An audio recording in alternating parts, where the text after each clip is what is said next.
조갑제TV 시청자 여러분 안녕하십니까? 저는 조갑제닷컴의 조세별입니다.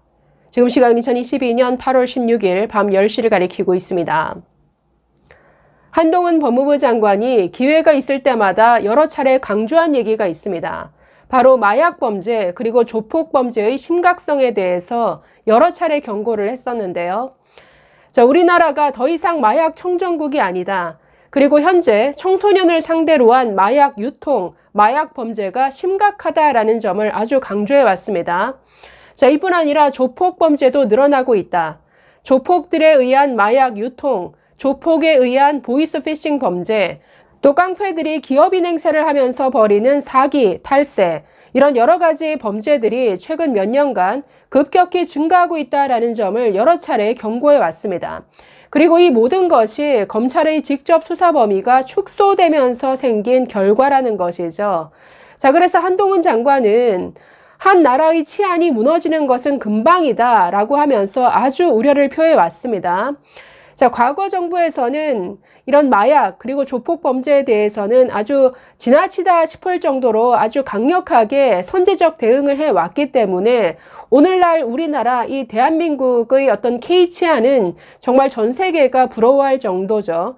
그래서 이런 안전한 나라를 만들 수 있었는데 최근 몇 년간 이게 무너지고 있다는 겁니다. 검찰이 마약과 조폭 수사에서 손을 뗀 이후부터 관련 범죄가 엄청나게 늘어나고 있다는 겁니다. 그래서 이에 대한 대응이 시급하다. 그동안의 검찰이 쌓은 수사 역량, 노하우를 살려서 이에 대해서 제대로 대응해야 된다는 게 한동훈 장관의 방침입니다. 그런데 9월부터 검수완박법이 시행이 되죠.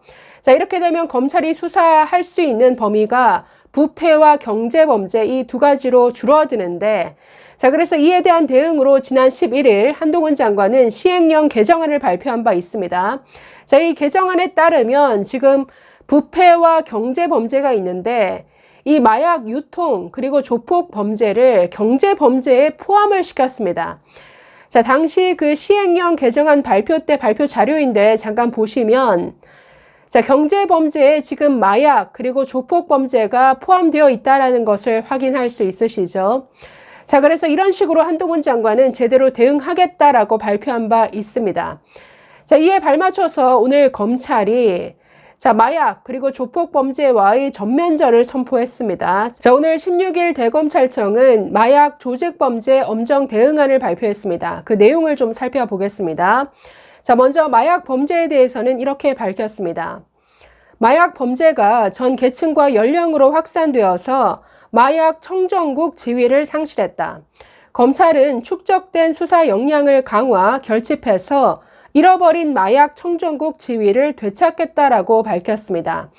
이 마약 청정국이라는 것은 유엔에서 지정하는 것인데 마약 사범이 인구 10만 명당 20명 미만일 때 지정이 됩니다. 우리나라는 과거에는 20명 미만이었지만 2016년부터 25명으로 늘어났습니다. 그 이후부터 계속 늘어나는 추세에 있기 때문에 이미 마약 청정국이 아닌 것이죠. 그런데 지금 검찰은 이 지위를 되찾겠다라는 이런 의지를 지금 밝혔습니다. 검찰에 따르면 현재 마약 범죄 현황이 아주 심각한 수준입니다. 마약 압수량을 보면 2017년에 155kg이었는데 2021년에 무려 1296kg으로 늘어났습니다. 시가로는 지금 1조 8,400억 원어치입니다. 엄청난 양이죠. 5년 사이에 8.3배가 늘었습니다. 그리고 올해 상반기 전체 마약 사범 수가 8,575명으로 지난해 상반기보다 13.4%가 증가했습니다. 그리고 이 마약 밀수 유통 사범의 수는 2,437명으로 같은 기간 32.8%가 증가를 했습니다. 지금 엄청난 속도로 증가를 하고 있죠. 그리고 가장 우려되는 부분은 이 마약이 청소년들 사이에서 아주 급속히 퍼지고 있다는 겁니다. 그리고 온라인 유통이 굉장히 늘어나서 이걸 추적하고 단속하기도 쉽지가 않다는 점이죠. 검찰은 이렇게 말합니다. 마약 범죄의 경우 10대 청소년까지 파고들며 무섭게 급증하고 있다. 19세 이하 청소년 마약 사범의 경우에 2011년도에 41명이었습니다. 그런데 2021년에 450명으로 무려 11배가 급증했습니다. 그리고 올해 들어서 상반기 적발된 전체 마약 사범이 8,575명이었는데 이 중에 10대가 292명, 20대가 2,717명, 그러니까 10대, 20대가 전체의 35.1%를 차지하고 있습니다. 자, 그래서 10대 이 마약 사범이 증가한 이유에 대해서 검찰은 마약은 특성상 적발 위험을 줄이고자 비대면 거래를 선호하는데 최근 텔레그램, 다크웹 등 온라인 거래로 손쉽게 접근이 가능해서 10대 청소년 등에게까지 투약이 확대되었다라고 이렇게 분석했습니다. 자, 그래서 이런 마약 범죄, 마약 유통을 적발해내는 게 이게 쉬운 게 아닙니다. 그래서 아주 오랫동안 그 수사 역량이 있어야 되고 그 노하우가 있어야 되는데 경찰이 이에 대한 역량을 쌓는 데까지는 시간이 걸린다라는 것이죠. 그동안 범죄는 풍선처럼 늘어나는데 이걸 방치할 수는 없지는 않느냐. 그렇기 때문에 검찰이 이에 대해서 신속하게 아주 강력하게 대응해야 된다라는 게 지금 한동훈 장관의 큰 구상입니다. 자, 또 검찰은 조폭 범죄에 대해서도 강력 대응하겠다라고 밝혔습니다. 자, 조직폭력배 173개 계파에 대한 범죄 정보를 데이터베이스화해서 수시로 파악하고 또 경찰과 같은 유관 기관과 정보를 공유하겠다라고 방침을 세웠습니다.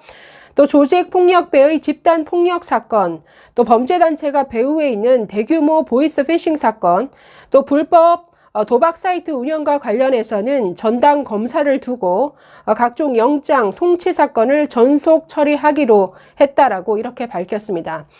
자, 현재 이 조폭 범죄 현황을 보면 자, 형사처벌을 받은 인원이 2017년 2293명이었는데 2021년에 676명으로 70.5%가 줄었습니다. 아니, 그러면 우리나라에서 조폭이 사라진 것이냐? 이게 아니라 단속하지 않고 경찰이 수사를 하지 않으니까, 잡지 않으니까 이렇게 잡히는 숫자가 줄어들었다라는 거죠. 같은 기간 구속 인원을 봐도 261명에서 89명으로 65.9%가 감소를 했습니다. 자, 그리고 보이스피싱 범죄의 경우에 피해 금액이 2,470억 원에서 7,744억 원으로 아니 3배 가까이 늘었는데 형사처벌 받는 인원은 25,473명에서 26,397명으로 3.6% 늘어나는 데 그쳤다라는 것이죠. 이게 범죄 숫자는 엄청나게 늘어나고 피해액수도 늘어나는데 잡히는 숫자는 오히려 줄거나 소폭 늘어났다. 이것은 그만큼 잡지 않았다, 잡지 못했다라는 뜻이니까 이건 심각한 구멍이 발생한 것이죠. 자, 그래서 이에 대해서 그 공백을 메꾸는 이런 조치를 지금 취하고 있는 겁니다. 자, 그래서 한동훈 장관의 아주 일관된 이런 범죄와의 전쟁, 이런 원칙, 마약과 조폭 수사에 대해서는 제대로 대응해야 된다. 아주 여러 차례 강조해 왔는데 검찰이 이에 발맞추어서 지금 이런 방안을 발표했습니다. 우리나라가 정말 아주 세계적으로 안전한 나라, 이 K치안이 아주 자랑스러운 이런 나라인데 마약 청정국의 지위도 회복하고 정말 안전한 나라로서의 이런 어떤 위상이 계속 지켜졌으면 하는 바람입니다. 한동훈 법무부 장관 참 일 잘하고 있죠. 감사합니다.